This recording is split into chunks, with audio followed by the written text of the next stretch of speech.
You owe it to an arbitrary God whose mercy to you rather than to others won't bear too critical examination. If you really start looking at yourself, you start seeing that you don't really deserve this more than this person. Right? So you begin to analyze that, you see that. Stay unassuming. If for lack of license to wear the uniform of who you are, you should be tempted to make up for it in a subordinating look or tone. In other words, if you start realizing, and this is the sense of inferiority, that you don't really deserve to be, you don't have a right to what you have, that can make you feel inferior, and so you make up for that by looking at people with a subordinating look. In other words, you place them in a class lower than yourselves. So, if for lack of license to wear the uniform of who you are, you should be tempted to make up for it in an insubordinating look or tone, beware of coming too much to the surface and using for apparel what was meant to be the curtain of the inmost soul. Because that reality is an inward reality. That's what he's saying. It's not the outward. It's not those, because if you've been given all these gifts and you're just an arrogant monster with the gifts, they might benefit other people, but they haven't benefited you.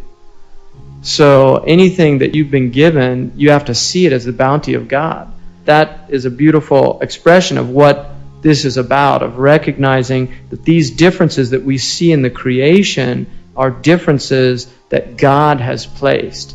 And if He has placed you in a position over others, it is not because of some inherent betterness.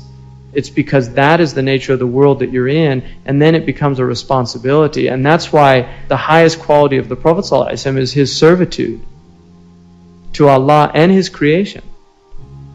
Because he was a servant before anything. If you look, his entire life was in service to others.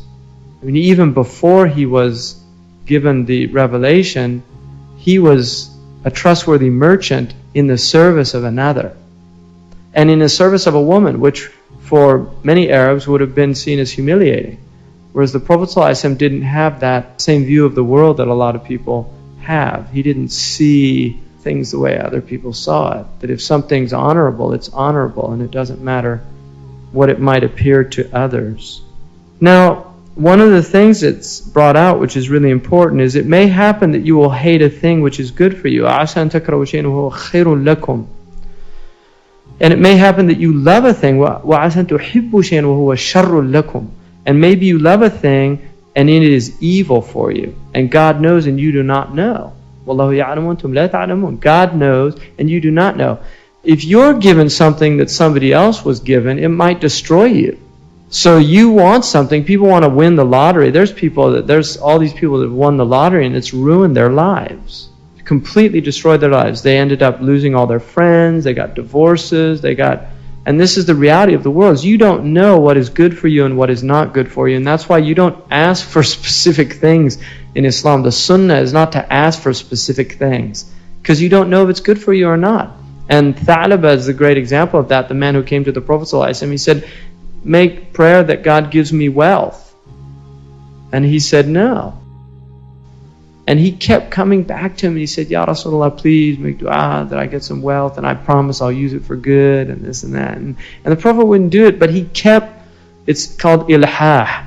The man didn't get the message, and the Prophet, out of his generosity, he won't turn away somebody who questions him, who asks for something. So he made a dua, and this man who used to always be in the front of the prayer line, he suddenly started getting all this wealth, animal, livestock, and he would get further and further away from the mosque because he'd have to go out and graze his animals, and he'd end up not praying in the community. And then when the time came for zakat, he was asked to give zakat, and he said, well, this is like jizya. And so it actually had a terrible effect on him.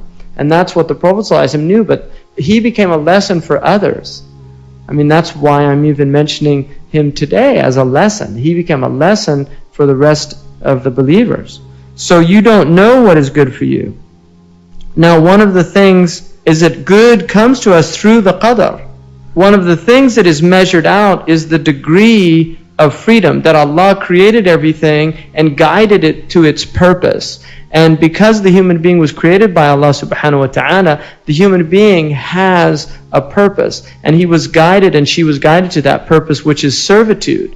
And servitude means that one knows that one is in a subordinate position with one's creator and not with anybody else. And therefore what happens is you begin to look at things differently. This does not mean that you don't recognize hierarchy in the creation, but you don't have this value placement on the hierarchy that the people of the outward have. In other words, when you look at creation, you don't know if the street sweeper is closer to God than the physician. The physician might be more beneficial in worldly terms.